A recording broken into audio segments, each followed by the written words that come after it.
interesting interviews, and friendly conversation from two guys that go together like Scooby and Shaggy. Mike Will and Tyson Havronic.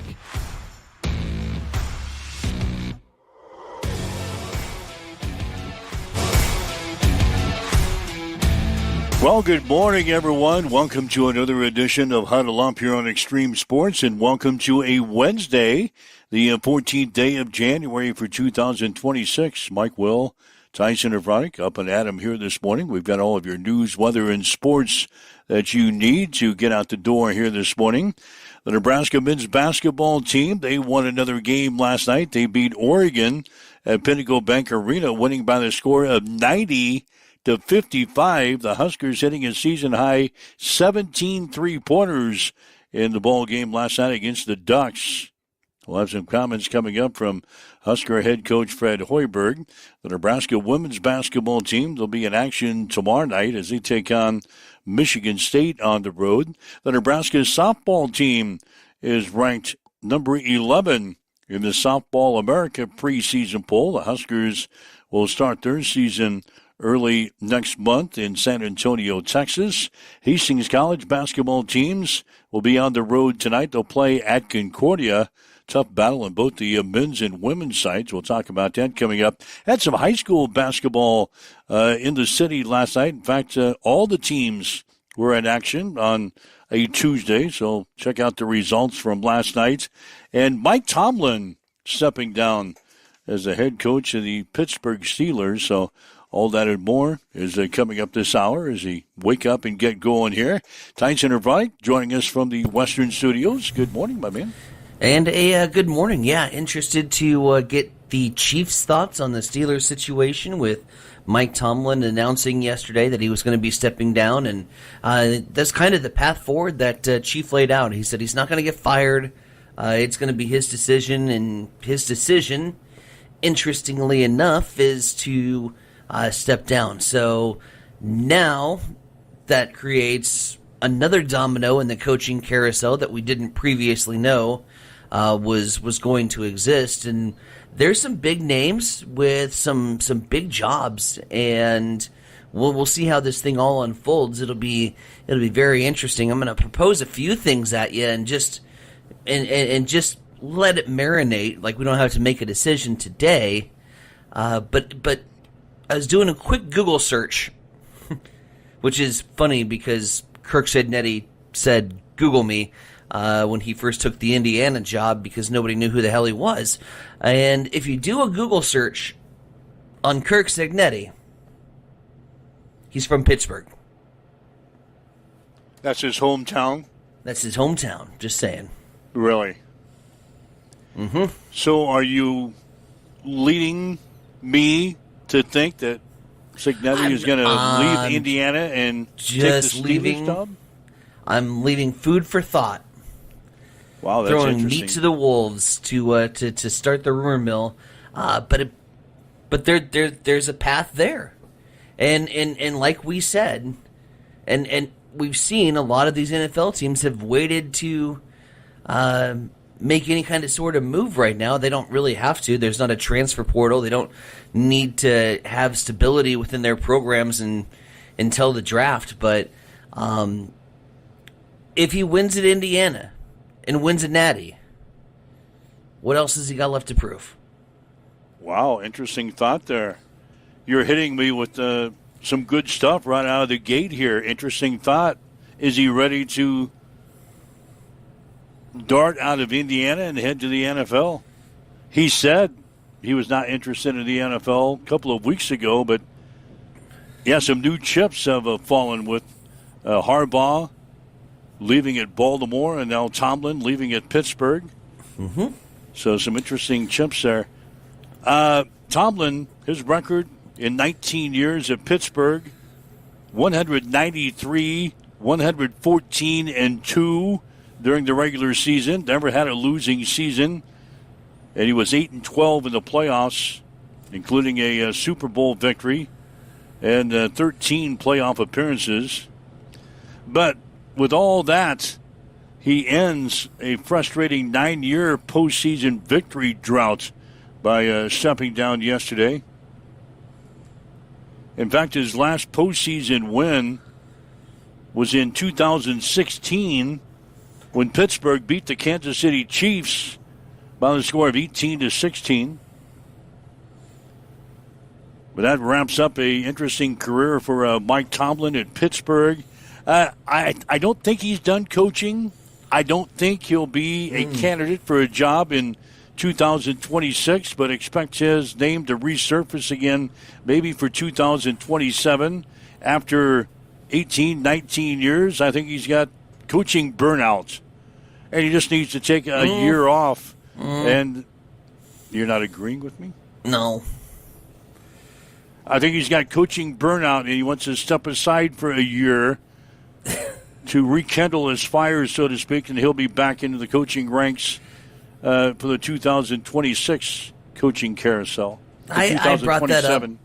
I brought that up yesterday when I was talking about that in a group chat with my friends, and just doesn't the move doesn't strike me as one where this was going to be a right off into the sunset situation. I'm going to kick my feet up on a beach for a little bit, and I'm going to chill out. Like, the word retired is a lot different to an NFL coach than it is to two guys that are very anxious and looking forward to retirement. You and I, being on a beach, doing absolutely nothing for the rest of our lives would be an amazing. It sounds like an amazingly wonderful time. To NFL coaches, that football's in their DNA and in their blood, it's a little different. And they just don't strike me as the guy who's going to go take a nap. But Tomlin didn't say he was retiring. He said he was stepping down. Stepping down. Well, AKA also probably got a little bit of a nudge, like, we want to bring in a new head coach. Would you please step down to avoid the embarrassment of being fired? That's another way to look at it. And that could have been more.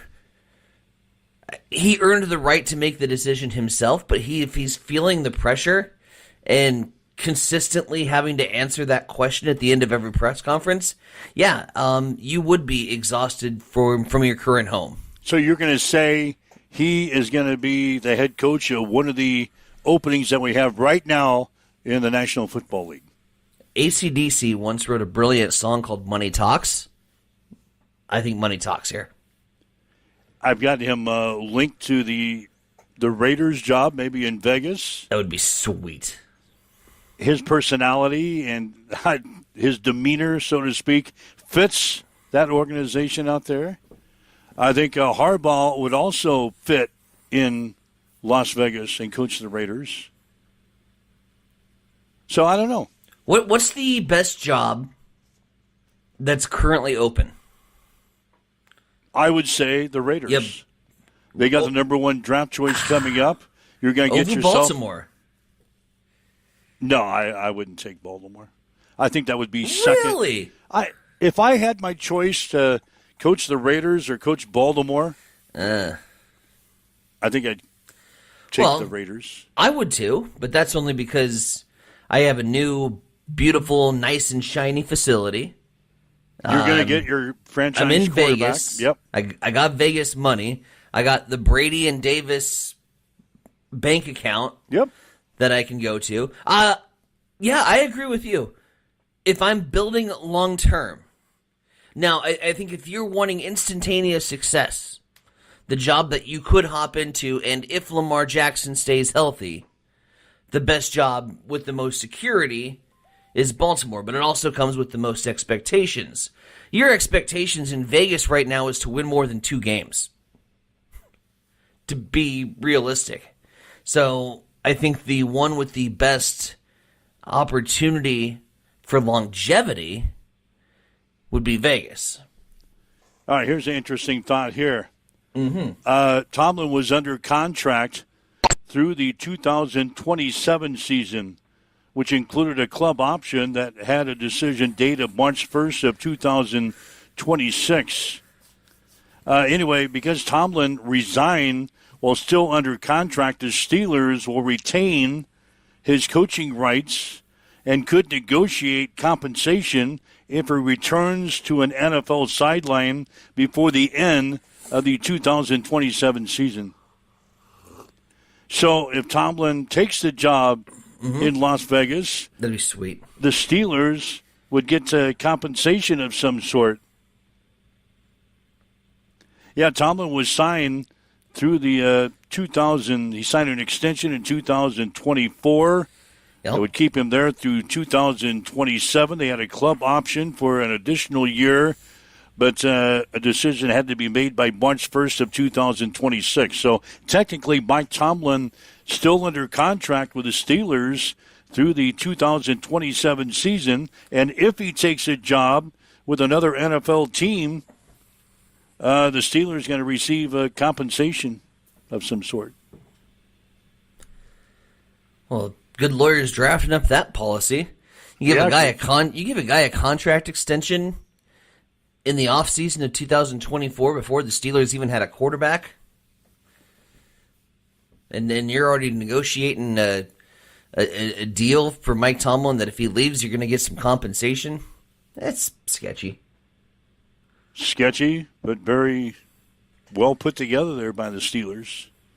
So that was the breaking news. We talked about Tomlin, how he was going to get out of Pittsburgh or if he was going to leave Pittsburgh for the last couple of days. And shortly after the show yesterday, like all the good news happens, it popped right after we got done yesterday. So Yeah. that's was the tops in the NFL. The Philadelphia Eagles also making kind of an interesting change.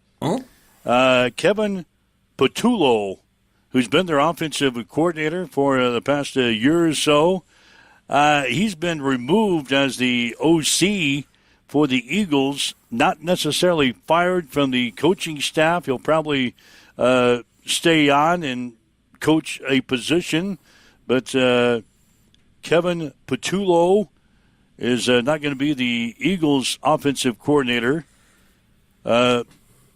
He took over.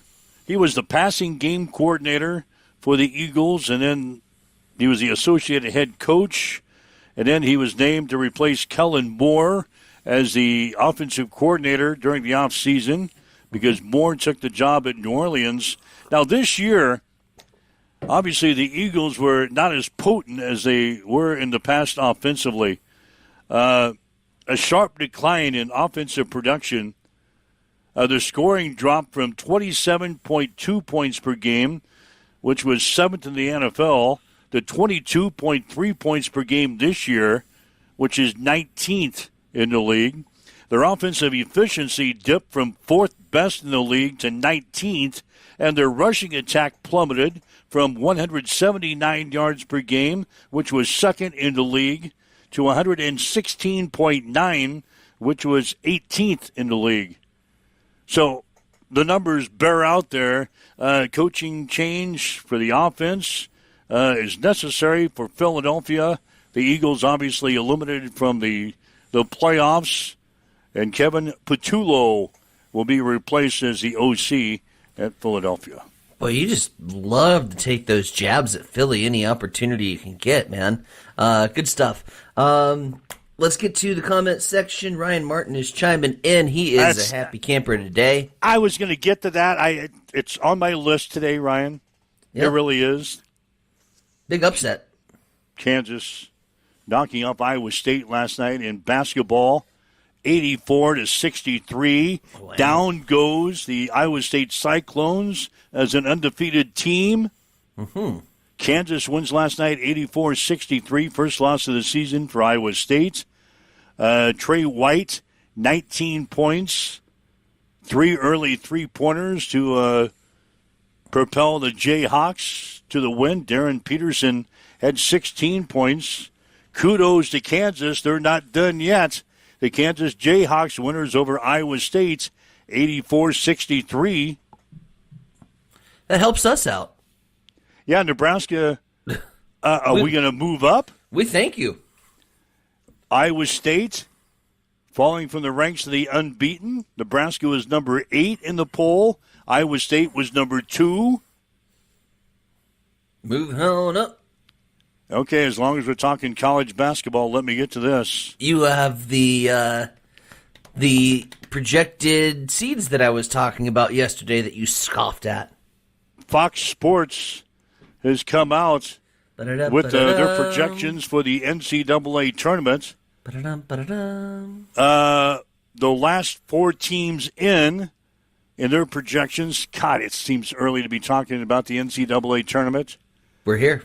It's only January. It's mid-January, and all of a sudden we're talking about... We're in the driver's seat. We got to talk about it. While we got a chance, while we're sitting in the front seat of the car, let's talk about the NCAA tournament. Anyway, Fox Sports has come out with field for this year. The last 4 teams in this year, according to Fox Sports: Texas A&M, Indiana, Missouri, and Virginia Tech. The last 4 teams out of this year's field: UCLA, Ohio State, North Carolina State, and TCU. And the projected number 1 seeds in this year's NCAA tournament, according to Fox Sports: UConn, Iowa State, Arizona, and Nebraska. Go Big Red. God, I saw that. Go Big Red. I said we have come a long way in men's basketball. It is mid-January. Fox Sports, the projected number 1 seeds for the NCAA tournament this year: UConn, Nebraska, Iowa State, and Arizona. People are already chiming in on the social media sites. Shane says, pump the brakes. Well, Shane, pump the damn brakes. Get out of the driver's seat if you're going to be a granny driving down this Ferrari. Come on. You're saying, Mike, that... My screen just went black. You're saying that we started from the bottom and now we're here. We played in. We didn't make the conference. The bottom, now we're here. We didn't even play in the conference tournament last year. Yeah, and then we won the crown. We couldn't even make the NCAA tournament last year.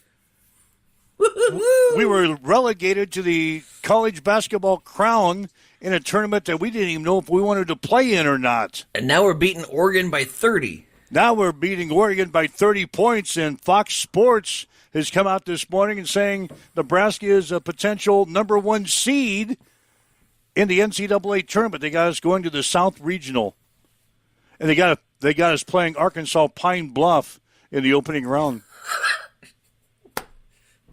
God, I love that. Obviously, the people at Fox Sports have nothing to do right now, so they have come out with their projected bracket. And they got Nebraska playing Arkansas Pine Bluff in the opening round of the South Regional. The Huskers, the number 1 seed. Arkansas Pine Bluff, a number 16 seed. Pencil me in on my bracket. I'll take Nebraska in the opening round. You know, all it is reading material and conversation starters. It's nothing more than your top 25 polls that you give out in week 0 of the college football season. This all it is. It's just for chatter. But God, it's more fun to talk about when you're on top, isn't it? Yeah, at least we're in the conversation. Right. Like, that's way more fun when we have the lead. Speaking of the Steelers situation, I want to double back to that real quick, get to a quick message. The Chief's going to call in tomorrow. He's going to call in tomorrow and talk about it. He says he's got stupid meetings today. Otherwise, he would call in, but he's got meetings today.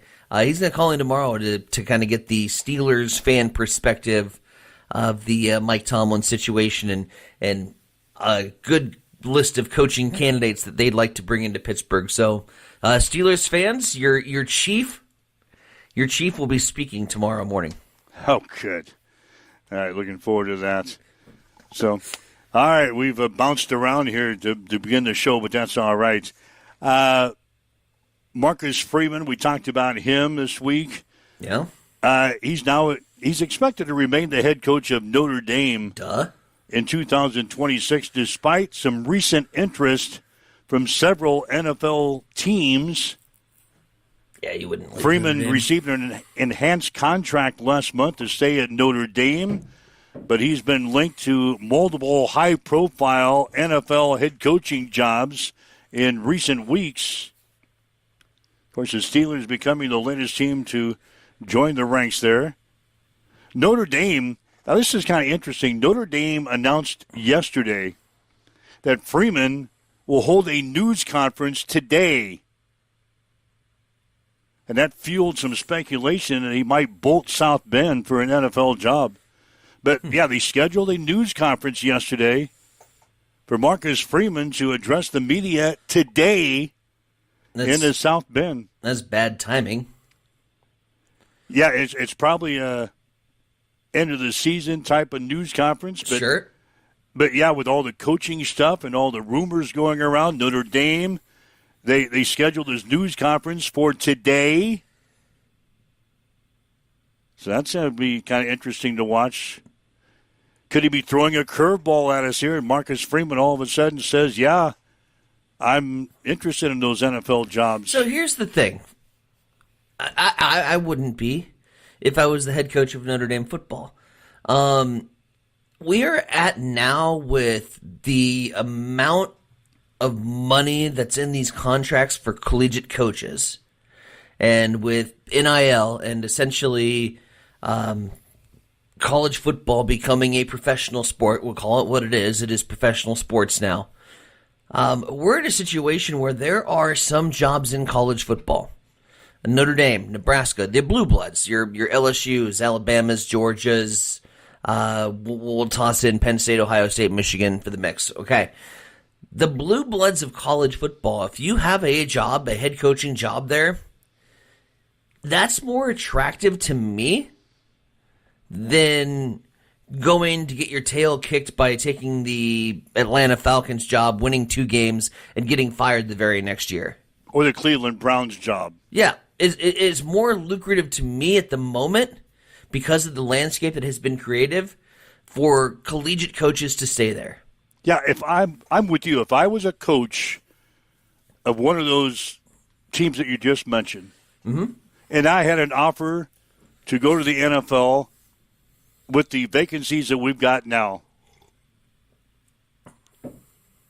I don't think you could lure me. Well, you take Vegas to the NFL. Vegas. You would to have millions of dollars, and you in Vegas, you'd take Vegas. I would take it just the way the structure of the team is, with the people that's kind of running the team now and where they are in the draft position. That might be interesting. I'd take it just so I can drink on the street. You wouldn't have time to do that. Wouldn't have time to do I find time, son. Freeman was previously linked to the Giants job, but we'll see what happens. We'll see what happens today with Marcus Freeman addressing the media in South Bend. Here's another coaching, not coaching, but a football-related thing. FBS coaches yesterday voted unanimously to adjust the redshirt rule to allow players to participate in up to 9 games while preserving a full year of eligibility in the sport. 9 games? Yeah, 9 games. That's a full season. And most of the season, 3/4 of a season. Yeah. The vote was taken during the annual convention of the American Football Coaches Association. It followed extensive discussion over ongoing eligibility concerns. The current rule allows players to participate in up to 4 regular season games, plus any playoff games, and still maintain their red shirts, effectively allowing 4 full seasons plus another 1/3 of a season within a 5-year window. And now it's 9 years, or 9 games. 9. Well, if they preliminary vote, they'll have to go through the voting process. But FBS coaches approved it yesterday at their annual convention. That's way 9 too many. games. That's way too many. Well, you might as well just say we're going to give every college athlete now 5 years. Well, then if they get hurt, then they get a medical red shirt, and so then they're for 6. Well, then you get your transfer year, so that's 7. We're going to have college quarterbacks that are 29 years old with 3 kids on the sideline. Good Lord. Yeah, so anyway, that's something to watch here during the offseason again. 9 games. I think the NCAA is trying to take away the red shirts as we know them right now They're trying to take away the red shirts, and this is a move, I think, to kind of smooth the waters, so to speak, to now give you 9 games, and you can still effectively red shirt, but they're not calling it that. But that's an interesting move there yesterday for the FBS coaches. We have a flurry of comments come in. We'll just quickly summarize and recap. You should know what a turnaround season is. You witness it each and every Saturday from a year ago. Well, that wasn't our football team, so I don't know what that is. We'll see how we do in the conference tournament. Agreed with that. Steelers hope you looked at the Huskers firing a guy that won 9 games every year. Grass isn't always greener. I don't know that they fired him. No, he really didn't. I don't know that it was like a firing situation. We don't know what happened behind the scenes. It could have been. I can speculate that it was a scenario where they wanted to move in a different direction but didn't want to publicly fire a guy that was successful and hasn't had a losing season in 19 years. Yeah. And then our last comment. Oh, Hastings men's basketball from a year ago. Okay, that's what you witnessed every Saturday. I thought you were talking about Nebraska football. I'm like, no. Yeah, I've noticed a turnaround. Yeah. Yeah, I guess that's right. Big Ten championships with the pumpkin skin and not the pig skin. Never thought that could happen. Ryan Martin is dreaming of Husker basketball hardware. Yeah, I'm with Brian. Every time I watch Husker hoops, I'm like pinching myself because I've never experienced in my entire life a season like it. We had the 98 NIT. I was too young, and we were fresh off so much college football success that I just kind of thought it was normal for Nebraska to be successful at things. I didn't realize culture and all of the blue bloods in basketball and the fact that the Big Eight really, other than Nebraska, or I shouldn't even say Nebraska, other than Missouri and Kansas and Oklahoma State, was actually a pretty pitiful basketball conference. What we're witnessing right now, historic. Yeah, no doubt about it. Historic in nature. So just to sit back and enjoy the ride, let the season unfold. Us going undefeated this year, you can't expect that. Duke, Villanova, North Carolina, they don't expect that.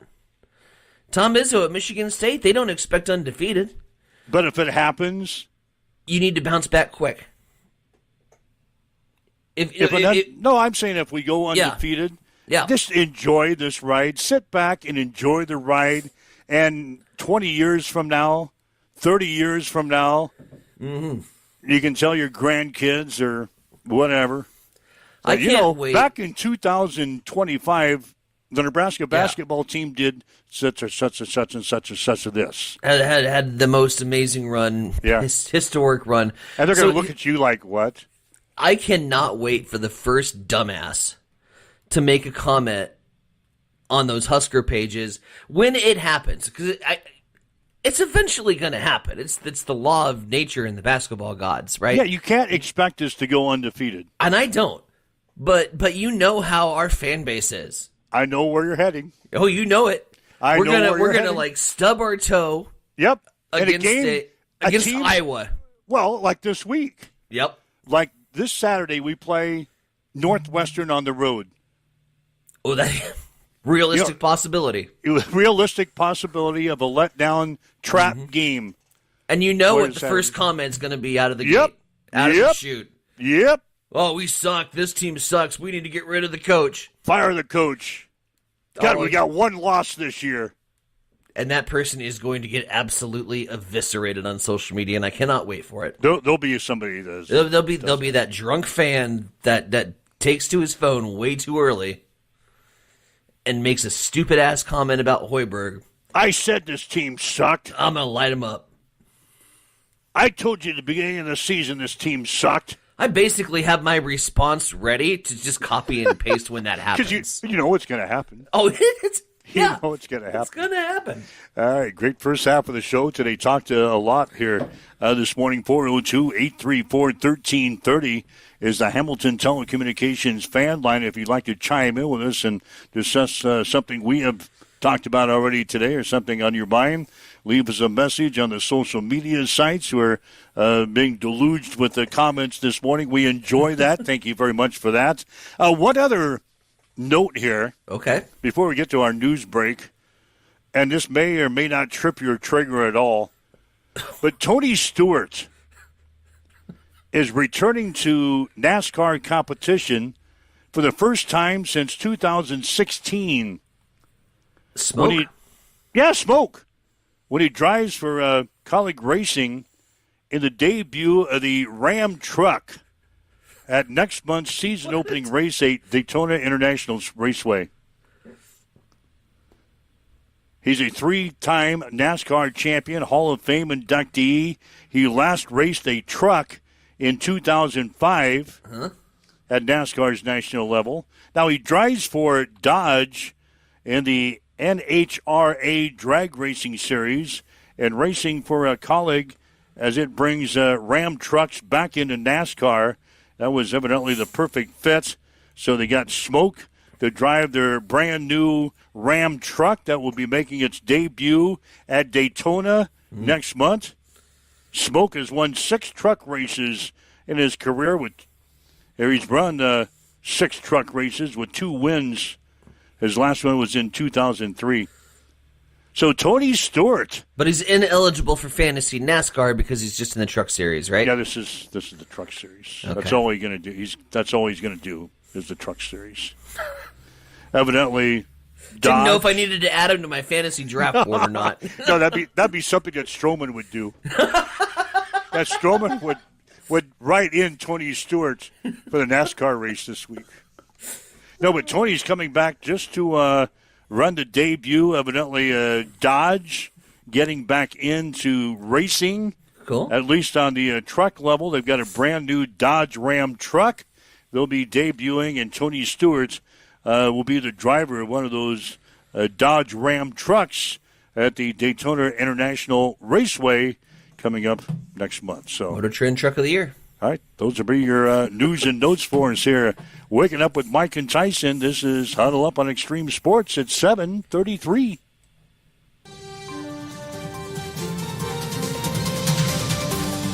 It's time for a morning news update on Extreme Sports.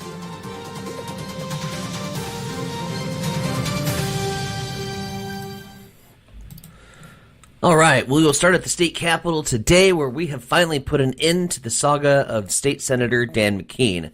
Dan McKean of Amherst resigned from the Nebraska legislature yesterday, just minutes before the legislature was set to debate a resolution to expel him, potentially making him the first expelled state senator in the history. McKean faced removal over allegations that he made a sexually suggestive comment and inappropriately touched a legislative staffer's backside following the conclusion of last year's session. McKean, tearful on the floor, offered an apology and acknowledged his conduct. He also faces a misdemeanor disturbing the peace charge and is scheduled for a court appearance later this month, as if this last 2 months have not been enough. Governor Jim Pillen will appoint a replacement for McKean's District 41 seat. Following that drama, it was actually a busy day at the Capitol with over 40 bills introduced. We do not have the time to go over all 40, so let's focus on 2. Senator Elliot Bostar of Lincoln, he introduced legislation to prohibit swatting, saying that current statutes have not kept pace with the technology. The Grand Island Casino and Resort was the most recent victim of a swatting call this past weekend. Senator Terrell McKinney has proposed a bill requiring legislative approval before the state enforces federal immigration law, which could undo the governor's agreement to convert the McCook Work Ethic Camp into an ICE detention facility. Bill introductions will continue for 5 more legislative days, with debate on carryover bills from last year's session beginning today.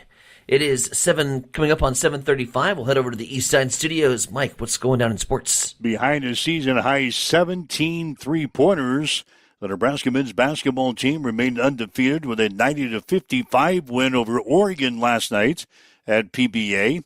Braden Frager and Price Sanford combined for 51 points as Nebraska shot 53.3% from the field, including 17 of 36 from long range. Sanford led all scorers with 28 points, including 7 of 11 from three-point range. Frager scored a career-high 23 points off of the bench with 7 three-pointers. Nebraska now 17-0. They're 6-0 in the conference. They'll play at Northwestern on Saturday. Tip-off will be at 3 on BTN. The Nebraska women's basketball team will play at Michigan State on Thursday. Tip-off will be at 6, also on BTN. The Nebraska softball team, ranked number 11 in the Softball America preseason poll. The Huskers finished 43-15 last year, lost to Tennessee in the Super Regional. Nebraska will open the season on February the 6th against Washington at the UTSA Invitational in San Antonio, Texas. Hastings College basketball teams will play at Concordia tonight. Be a stern test on both sides. The Bulldog women are 14-3. They're 9-2 in the conference. The Concordia men are 13-5. They're 7-3 in the league. Women's game will be at 6 tonight with the men to follow at 7:45. We'll have the action on Extreme Sports beginning with the pregame show at 5:45 this afternoon. Boys high school basketball from last night. Aurora beat Hastings High 57-47. The Huskies outscored the Tigers from the free throw line 11-0. Cannon Allen had 16 points for Aurora. Braden Sawicki had 17 for the Tigers. Aurora now 9-3. Hastings falls to 1-10. Other games last night, Adams Central got by Holdridge 54-53. Patriots are now 9-2. St. Cecilia defeated Lexington 54-32. The Blue Hawks are now 3-9. Girls basketball from last night. Aurora beat Hastings High 39-24. Caitlin Stair had 14 points for the Huskies. Kobe Guerrero had 8 points for the Tigers. Aurora is now 8-3. Hastings falls to 2-10. Some other games, St. Cecilia defeated Northwest 54-45. The Hawkettes are now 11-1. Adams Central lost to Holdridge last night 48-40. The Patriots are now 5-6. That's a check in your sports headline, 7:37 now on Extreme Sports. It's time for a morning weather update on Extreme Sports with Chief Meteorologist Tim Jones. Up and down weather is back to finish off the work week and into the weekend. Hey everybody, Tim Jones here. On Wednesday, it'll be chilly, breezy, and just an outside chance for a little bit of rain or snow. Today, a high of 36 degrees. We'll have north winds 15 to 20, gusting up to 30 miles per hour at times. We'll eventually get to mostly sunny skies. 23, partly cloudy overnight tonight. Mid-50s return on Thursday, and then on Friday, windy and a high of 36. North winds this morning at 19. Cloudy skies, it is 37 in Hastings. Hi guys, this is Justin Consrick with Adam Marshall Land and Auction. Just want to talk to you about how we do things. I talk to farmers every day. A lot of guys just want a simple, honest way to sell equipment. That's why I work with Adam Marshall Land and Auction. We know the equipment, we know the buyers. We run real auctions with no buyer's fees, which brings in more bidders and stronger results. From one machine to the full lineup, we handle marketing, the details, the sales start to finish. We're just real people with real auctions, real results. If you're thinking about auctioning equipment, reach out and give us a call at 308-991-5429.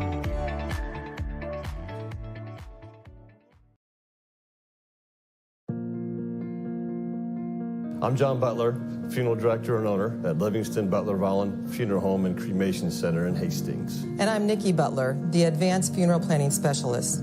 Whether you choose a traditional service, cremation, or a unique memorial service, our experienced staff is here to help guide you through every step. Visit us at lbvfh.com to learn more about our services and how we can support you. Livingston Butler Vollen Funeral Home and Cremation Center. We are here when your need is greatest.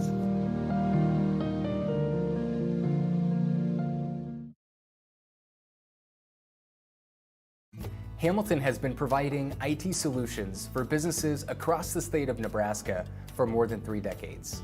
We know that Nebraska businesses are a driving force of support for the communities in which we live and work. We keep them connected and protected by delivering cybersecurity, hosted phones, and managed IT. We are grateful to be part of our Nebraska communities and to support their technology needs.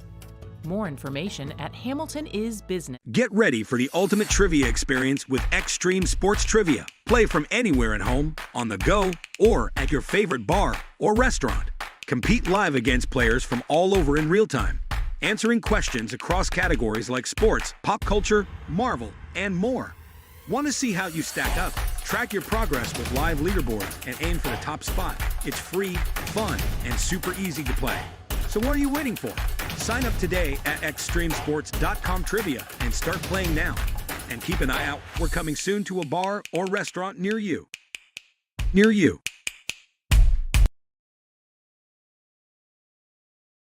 All right, Mike Will, Tyson of Ronnie with you. It's Huddle Up here on Extreme Sports for a Wednesday. Thanks for joining us, whether you're listening to us on our website at x-streamsports.com, on your smartphone with our free mobile app, your smart speaker, Roku TV, Facebook Live, YouTube, Twitch. Thanks for joining us on this Wednesday. Talked to some people last night from Aurora. Came down here and talked to me that listen to the show every morning. Really? Yep. Very nice. Very Didn't nice. know we had a Husky contingency. Oh, yeah, we got some Husky fans listening to us. So that was nice to hear. We told you the local scores for the Hastings teams. Other boys' scores from last night, you may have missed. Blue Hill won over Gibbon, 68-45. Donovan Trumbull, boy, that team is good. They rolling. 81-25. They won last night over Centura. Central Catholic, winners over York, 47-27. Kearney Catholic beat Sumner Eddyville Miller, 66-57. Kennesaw, winners over Giltner Harvard last night, 56-34. Some other boys' games, Lawrence Nelson over Osceola, 49-46. Minden put up big numbers last night. They beat Ravenna, 91-63. And Sutton, the Stangs. Mustangs over Wood River last night, 50-45. So those are some other boys' games you may have missed last night. Of course, the highlight was the Huskers winning over Oregon last night, 90-55 at PBA. Season high 17 3-pointers in the ball game last night. Husker coach Fred Hoiberg obviously happy with the win. I mean, the biggest thing for us was competing with them on the glass. That's a top 25 offensive rebounding team, and we held them to 0 in the first half. And I told the guys in the locker room, it's the power of finishing a half the right way and getting the momentum.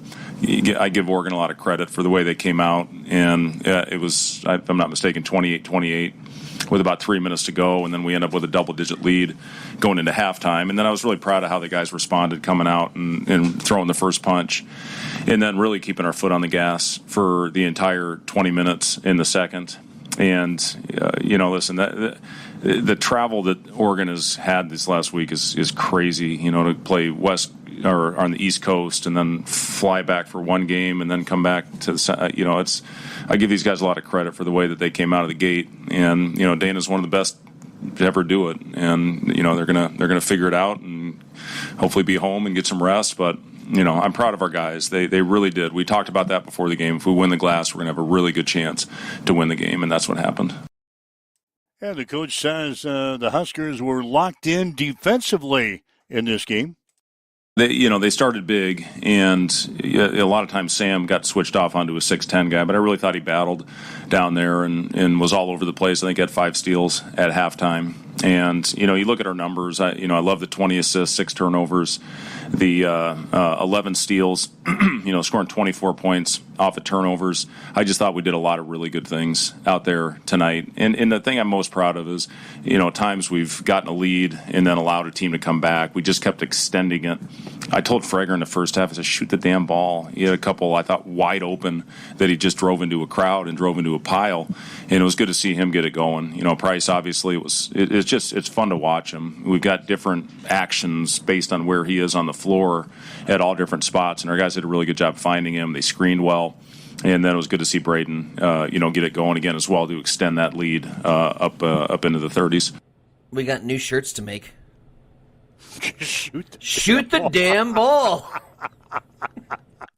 I love it. Anyway, it was a close game for a while between Nebraska and Oregon last night before the Huskers went on a 14-2 run toward the tail end of the first half when Frager and everybody else decided to shoot the damn ball.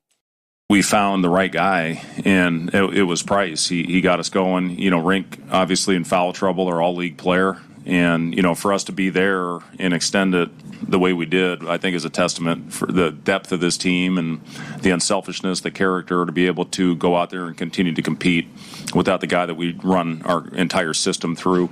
I thought Jamarcus's pace was outstanding. I was really pleased with our transition game today. I thought we got the ball up the floor. Even after a couple of Oregon makes, Jamarcus hits Price, throwing it up the floor for a 3, and then he gets the answer back. Coast-to-coast layup. Those are huge, and we were struggling to score there for a little bit, but that really what got us going again was Jamarcus's pace. And the coach says his team executed the game plan against Oregon. For this particular game, we had to rebound. We had to bring our hard hat. We had to bring our lunch pail. We had to go out and compete with this team on the glass. That's what they do, and that's the reason that I'm sure Dana started that lineup was to beat us up a little bit out there. But I thought our guys responded. I thought, we talked about making first contact on the blockouts. You have to find a way to neutralize the length and athleticism. If you don't, it's going to be a long night. And the other thing about it, if you take care of it early, that they don't go as hard a lot of times. If they get a little rhythm going to the offensive glass, now they're off and running. So, for our guys to do a good job early in that game of establishing the boards, I thought was as key as anything tonight. And again, Braden Frager had a big ball game last night for the Huskers, a career-high 23 points off of the bench, including 7 3-pointers. I've talked to him the last couple of days. He was fighting his shot a little bit, and when he's in practice, the rhythm that he shoots it with, he's been just a little hesitant. And that's what I was talking about in those couple shots in the first half that he had. And he turned them down. And then second half, it was just great to see him rise up. I need him to be a great catch and shoot player, and he was that today. And then when he had to close out to attack, he did it, and he went in there and finished with authority. So you've seen, I think, a little bit of both of that. But that's the versatility of Braden's game. And I'm really happy for him. All right, so those are the post-game comments from Husker head coach Fred Hoiberg last night. Nebraska beating Oregon. No, we whipped their butt. We didn't only beat Oregon. We whipped their butt. 90-55 last night. Huskers winning over the Ducks. It's nice. Yeah, Fred sounds so happy. Mm-hmm. He reminds me of Mr. Rogers. Wow. Mr. Rogers' Neighborhood. When Nebraska is winning and everything is going well for Nebraska, he just reminds me so much of Fred Rogers. You probably don't know who that is. Nope. Because that was way before your time. He was on the Educational Network, and he had Mr. Rogers' Neighborhood. I don't know what that is either. I know a lot of people in the lobby will know what I'm talking about. But Fred Hoiberg, he just sounds so much like Fred Rogers when things are going right. Everything is just so happy in Mr. Rogers' Neighborhood. We'll stay happy if we shoot the damn ball. I got to save that. Shoot the damn ball. I've got to save that for the basketball season since we have the saying that has made its way. Yeah, it has made its way onto a T-shirt. Run the damn ball. And now we're going to get one that says shoot the damn ball. That was like from show 2. Run the damn ball. That was early in our careers. It made it onto a T-shirt, and yeah. It was not even our production. No, In fact, we'll just throw it out. It was at Small Town Famous. Yeah. I don't know if they stole our saying here. Run the damn ball.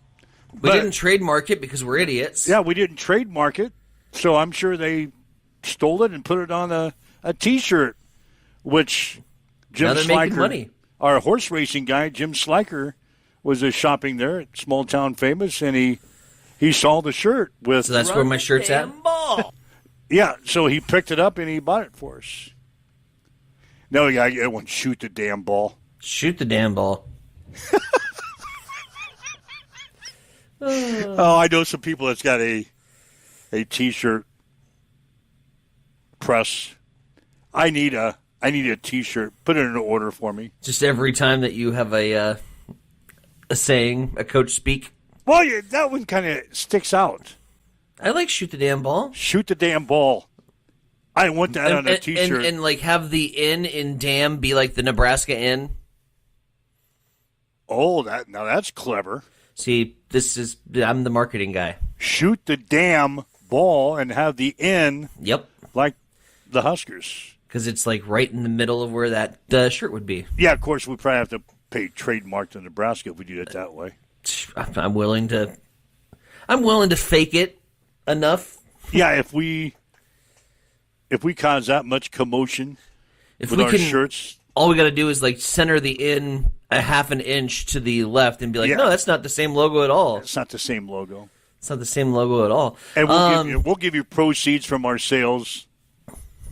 We'll give you a portion of our sales. Speaking, that's a good idea. I'm gonna get that shirt ordered. In fact, I think the girl that does T-shirts is in our lobby this morning. Oh, I'd wonderful. like to put some sort of an order in with "shoot the damn ball" with a red N for damn on a white T-shirt. Now we're getting somewhere. Yeah, we are. We're coming up with some great ideas. Yeah. This has been a very productive show today. Speaking of the Huskers, did want to throw this out there in case any of you are confused when you see the All-American list that has come out. Jordan Fromm, formerly known as Jordy Ball, Jordan Fromm, got married over the summer. Really? To former Husker baseball pitcher Trey Fromm.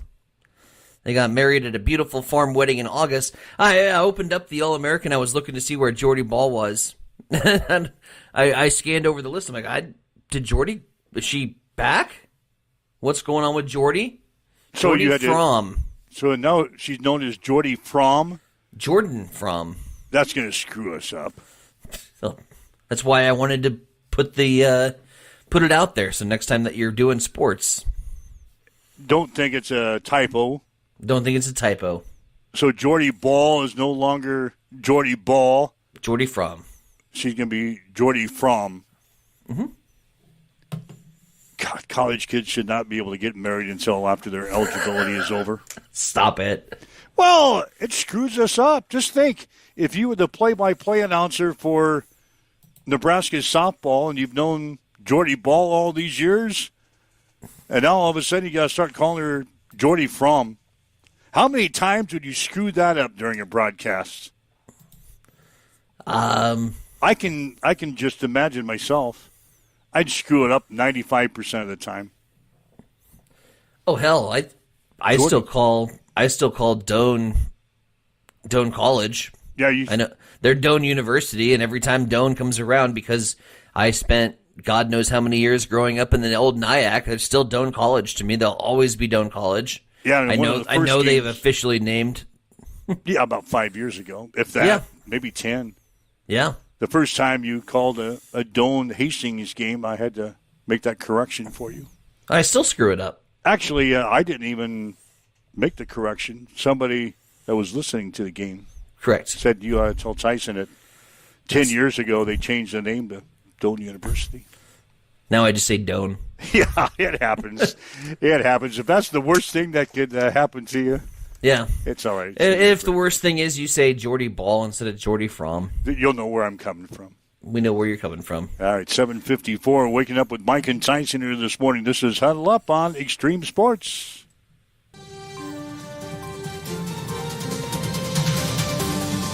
It's time for a morning news update on Extreme Sports.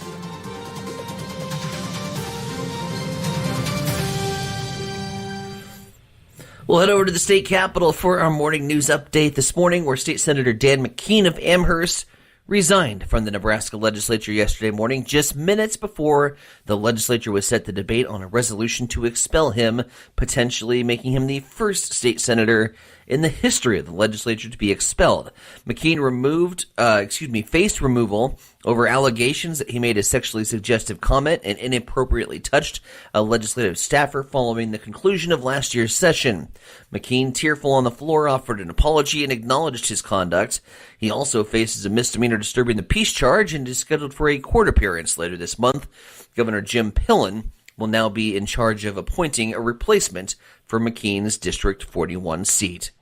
Following that drama, it was a busy day at the Capitol with over 40 bills introduced yesterday. Without having time to get to all of them on the show, we've narrowed them down to two. Senator Elliot Bostar, he introduced legislation to prohibit swatting, saying that current statutes have not kept up with the technology. The Grand Island Casino was the most recent victim of a swatting call this past weekend. Meanwhile, Senator Terrell McKinney has proposed a bill requiring legislative approval before the state enforces federal immigration law, which then could undo the governor's agreement to convert the McCook Work Ethic Camp into an ICE detention facility. Bill introductions will continue for another 5 legislative days, with debate on carryover bills from last year's session beginning today. Coming up on 7:57, we'll head over to the East Side Studios. Mike, what's the haps in sports? Well, as we mentioned, Nebraska beating Oregon last night, 90-55. The Huskers now 17-0. They're 6-0 in the conference. They'll play at Northwestern on Saturday. Tip-off will be at 3 on BTN. The Nebraska women's basketball team will play at Michigan State on Thursday. Tip-off will be at 6, also on BTN. The Nebraska softball team ranked number 11 in the Softball America preseason poll. The Huskers were 43-15 last year. Remember, they lost to Tennessee in the Super Regional. Nebraska will open the season on February the 6th against Washington at the UTSA Invitational in San Antonio, Texas. Hastings College basketball team's on the road tonight at Concordia. Women's game at 6, the men 7:45 tonight. We'll have the action on Extreme Sports beginning with a pregame at 5:45 this afternoon. Boys High School basketball last night. Aurora beat Hastings High 57-47. Adams Central got by Holdridge 54-53. St. Cecilia defeated Lexington 54-32. In girls play, Aurora beat Hastings High 39-24. St. Cecilia defeated Northwest 54-45. Adams Central lost to Holdridge 48-40. And Mike Tomlin has stepped down as the head coach of the Pittsburgh Steelers, ending a 19-year run where he never had a losing season. That's a check in your sports headlines at 7:58 on Extreme Sports. It's time for a morning weather update on Extreme Sports with Chief Meteorologist Tim Jones. Up and down weather is back to finish off the work week and into the weekend. Hey everybody, Tim Jones here. On Wednesday, it'll be chilly, breezy, and just an outside chance for a little bit of rain or snow. Today, a high of 36 degrees. We'll have north winds 15 to 20, gusting up to 30 miles per hour at times. We'll eventually get to mostly sunny skies. 23, partly cloudy overnight tonight. Mid-50s return on Thursday, and then on Friday, windy and a high of 36. North winds this morning at 19. We've got cloudy skies. It's 37 in Hastings at Extreme Sports. Hey, this is Mick from Miletta Vista Winery in St. Paul. Just a reminder, winter hours will be Saturdays, 11:30 to 9, January through February. That's just one day a week. But come in for lunch. Homemade soup specials on Saturdays. Stick around for the evening meals that start at 5. And while you're at it, stock up on your favorite wines. Workhorse, Elephant Ear, Steuben Tiger, and more are available at Miletta Vista and wherever great Nebraska wines are sold. Miletta Vista Winery, good wine, good food, no snow boots required, but we... Conant Auto Care is the trusted name in automotive repair and maintenance services in Hastings. We're a gold-certified Napa Auto Care Center. Our ASE-certified technicians have the Blue Seal of Excellence, receive continuous training, and are committed to providing the best service your vehicle can get. Whether it's preventative maintenance, major repairs, or just an oil change, Connet Auto Care is here for you.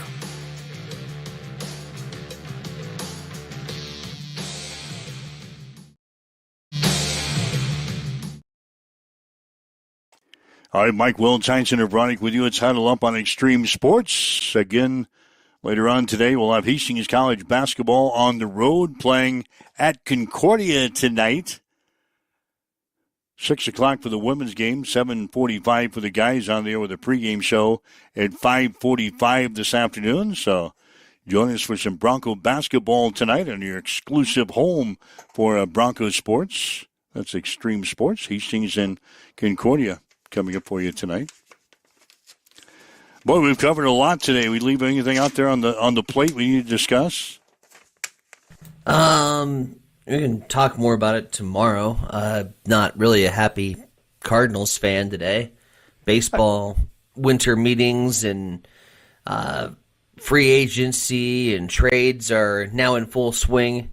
Alex Bregman was the first domino to fall from Houston. He goes over to Chicago.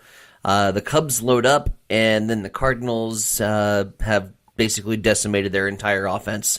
So that's fine.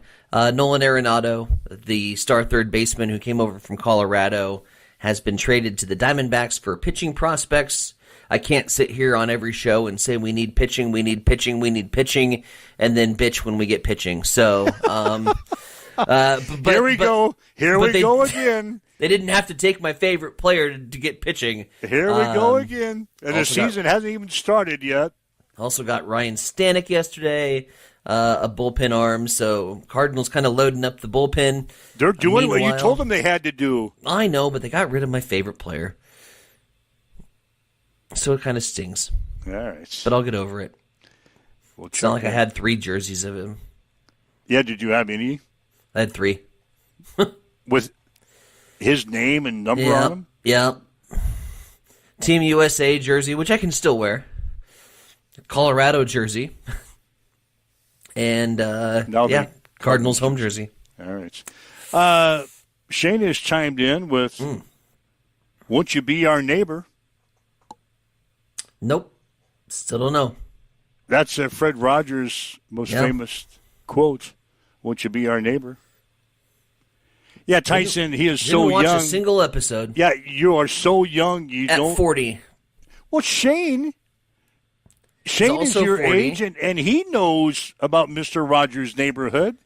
I can't believe your mother or your father... I know about Mr. Rogers' Neighborhood. they didn't sit you down in front of the TV set to watch Mr. Rogers? We probably had an episode. Nothing registers. I just remember his red coat and his shit grin smile. Yeah, and those stupid shoes that he had to change every morning. I don't remember the shoes. I don't remember anything about the show. Other than that, Mike Riley and Mr. Rogers are probably brothers. Yeah, and now Fred Hoiberg. Sprinkles. Now Fred Hoiberg acts just like Mr. Rogers. Hooray. Everything is so good. Everything is going so well. Thank you for joining us today. Beautiful friends. Won't you be my neighbor? God. That was more like Mike Riley, but the thing with Riley was he was doing that after we got blown out by 40, and he was trying to smooth over everything, and it didn't work. Everybody's going to go have sprinkles on our ice cream. We're going to take the team down to the Dairy Queen to have sprinkles. God, this show is going nowhere. It's such a good show up until we this hit the point. end. Could have just ended it. Yeah, we could have ended it back there. You brought up Mr. Rogers' Neighborhood for no reason right at the end. Now it's going to hell. Just shoot the damn ball, will you? Shoot the damn ball. I can't wait to get that T-shirt. Tomorrow. Yeah, hopefully she's not doing anything today. She can get to work on my new T-shirts. So anyway, we'll have basketball tonight. Beginning at 5:45, Hastings College in Concordia. I hope you join us then. The Dogs. If you'd like to listen to the show again, you can. Very educational show today. Heard from Fred Hoiberg about the Husker victory over Oregon last night. Talked about a lot of different things in the first half hour of the show. So we get the Chiefs tomorrow. Tomorrow should be fun. Chiefs calling in. We're going to talk about the Pittsburgh Steelers. So anyway, join the podcast. You can listen to the show at your convenience, or better yet, make plans to be here tomorrow morning, beginning at 7 here on Extreme Sports. Have yourself a great day. You've been listening to Huddle Up on Extreme Sports, Central Nebraska's new home for sports. Join us every weekday morning from 7 until 8 on X.